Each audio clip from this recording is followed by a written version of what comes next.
You know, as a kid, I had a pretty radical imagination. I would imagine all kinds of weird things. In fact, at one point when I was just imagining, it was just me and my imagination. I thought, what if we put those little scanners like they have in the grocery stores on the corners of the bumpers of our cars? And then we could put barcodes like they put in the back of the products. We could put those on the highway in those white stripes on the road and in the white stripe down the side of the road. And then the car could just read those. So you wouldn't even have to look where you were going. When the car ran over one of those markers, that marker might tell it, you're 3 miles from a bridge, you're 2 miles from a bridge, you're 500 yards from a bridge, you're 50 feet from a bridge, and the car would know to move over a little bit so it didn't hit the bridge. Or you're coming up on this turn, so you could just program it and tell it, hey, I'm going to this place, and it would know where that was. Now, remember, I'm talking about when I was 9 years old, okay? I don't want to give away too much math, but that would have been somewhere around the bicentennial birth of or the bicentennial celebration of the birth of America. You follow me? Math? Around 1976. Long before GPS, way before anybody had ever heard the name Siri or Apple or maybe even Steve Jobs. He was just a young fella then. But the idea came to my mind to do different things with our cars. I wanted to put sonar in my car, like a radar that, like it, when you know that there's something too close, so that I would know if the car in front of me was too close and my car would know to slow down. When I was in my early teens, when I got my first car, 16 or 17 years old, I had a giant tugboat of a car. And every time you turn the corner, the whole car would lean over to one side. You turn the corner the other way, it would lean to the other side. It was a gigantic car with old springs and old shocks. And I thought, I've seen my stepdad and my uncle put air shocks in a car, and you just fill them up with air, and it would jack the car up, or it would lower the car down. And we'd seen low riders that could, raise themselves and lower themselves all over the place just with a flip of a switch. And I thought, what if all 4 shocks had those air shocks, and there was a sensor, like when you move your thermostat back and forth, and we all have digital thermostats now, but when you move the thermostat back and forth, that little mercury bubble would go to one side or the other, and it would make a contact, and it would flip on a switch. Well, what if when the car started to lean because I was turning, that switch was flipped, and it would jack up that side of the car and lower the other side of the car so the car would stay level? Well, when I had these dreams, I had these visions, I had these ideas, I would tell people about them. Bad idea. Because people would hear those dreams and they would look at me and they're like, are you okay? Because nobody else thinks like that. That's just weird. Stop thinking things like that. And don't say things like that out loud, because people are going to think you're crazy. A couple of those things I wrote down because I thought, there's going to be a day that might actually happen. I do remember sitting in the training room in the Air Force in my first duty assignment. And as I was sitting there, a Popular Mechanics magazine had been brought in. I guess somebody at the station subscribed, and it was laying on the table, and I picked it up. I was looking through it. On the front cover was the Diablo, not the Diablo, the Countach, the Lamborghini Countach. And that car, such an awesome car, right there on the front cover. And I was reading the article about that car, and it had an active stability system. That's what they called it, active stability system, which meant there was a computer that processed every 100th of a second where the road terrain was and how high each of the 4 wheels were. And it had an air-activated, computer-controlled suspension system. So if you went into a hard turn with that car, the shocks on one side would jack it up and the shocks on the other side would lower it down. And if you went up a steep incline, or if you went around a corner, or you ran over a bump, or you hit a terrain that was uneven where the road had an uneven shoulder, the car's suspension system would adjust itself to keep the center line of the car earth level. That was about 6, maybe 7 years after that notion had come to mind for me. And what I thought was a great idea, and everyone else laughed off until I gave up on the idea and stopped talking about it, became an available package on a $100,000 car. I've long since given up the idea of inventing things because I don't like being laughed at. My ego isn't strong enough to be laughed at all the time. I have new ideas from time to time, and generally I keep them to myself until they go away. If I can act on them, if there's something I can do to make it happen, sometimes I'll make it happen. But if it's something that needs a lot of people around me, I usually just forget about it because I don't like being laughed at. There's another gentleman who had a similar problem, only he didn't have enough sense to give up the dream when he was being laughed at. You might recall a story of a father who had many sons, Abraham and Isaac and Jacob. And Jacob and Esau were brothers. And Jacob stole his brother's birthright and then later became the father of many nations because of his bloodline through his grandfather Abraham. In fact, Jacob's name was changed by God to Israel, the father of many, many millions of people, but of a particular nation. The tribes of Judah have come from this bloodline. But one particular son that he had was Joseph. And Joseph, like me, was a young dreamer. The difference is, after being laughed at once, I kind of backed off my dreams and stopped doing that. Joseph didn't do that. Joseph, in fact, Scripture says in Genesis chapter 37, it says, Israel loved Joseph, Jacob, loved Joseph more than any of his other sons because he was the child of his old age, and he made him an elaborately embroidered coat. When his brothers realized their father loved him more than them, they grew to hate him, and they wouldn't even speak to him. Now, understand that we're talking about a tension that already exists. Just because Daddy gave him a coat that the other brothers didn't have, little Joseph was cast out. Little Joseph was kind of ignored. He was treated differently because Daddy saw him differently. But then, Joseph had a dream. That's what it says, the very next verse. Joseph had a dream. When he told it to his brothers, they hated him even more. So just in case you don't have enough pressure trying to grow up with siblings, you got to grow up with siblings that already don't like you because Daddy favors you, and then you go and have a dream and you tell them about it. And now they really, really hate you. They hated him even more. He said, listen to this dream I had. They already hate you. Now you're going to tell them about this dream you had. Listen to this dream I had. We were all in the field gathering bundles of wheat, and all of a sudden my bundle stood up straight. And all of the bundles, your bundles, all of the other bundles, your bundles, circled around it and bowed down to it. Your bundles bowed down to my bundle. That's my dream. I had a dream. And in my dream, my bundle stood up and your bundles bowed down to my bundle. Yeah, that's what happened. And his brothers said, so, let me get this straight.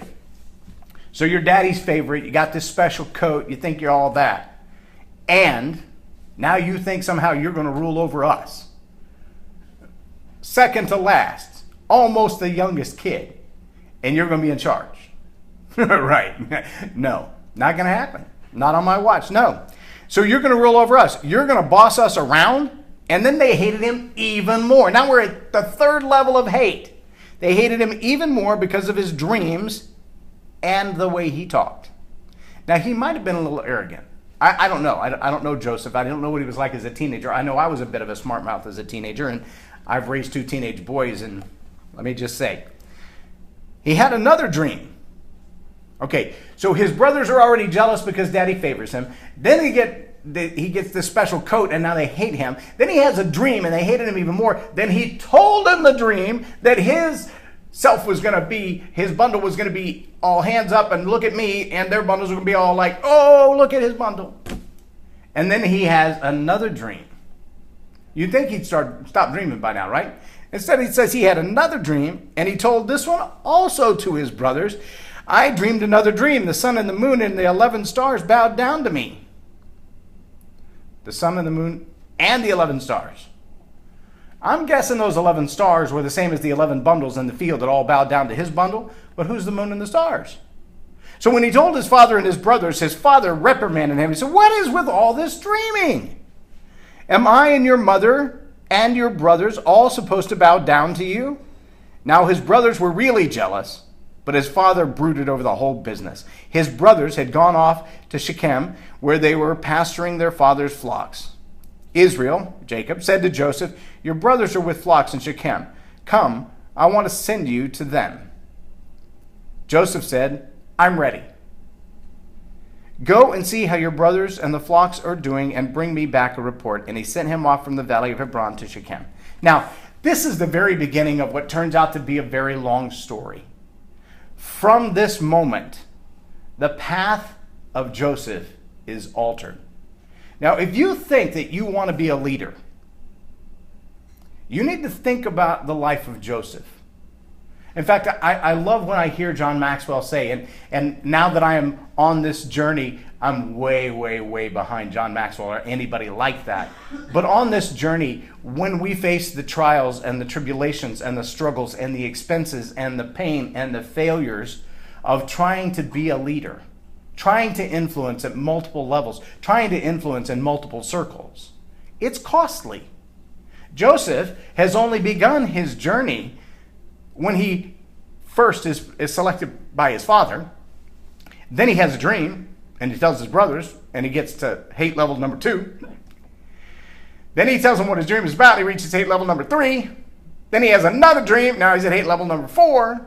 And then his brothers get so mad, they just leave. They're going off to work. They're like, "I'm done with this. That's out. I'm out. Forget it."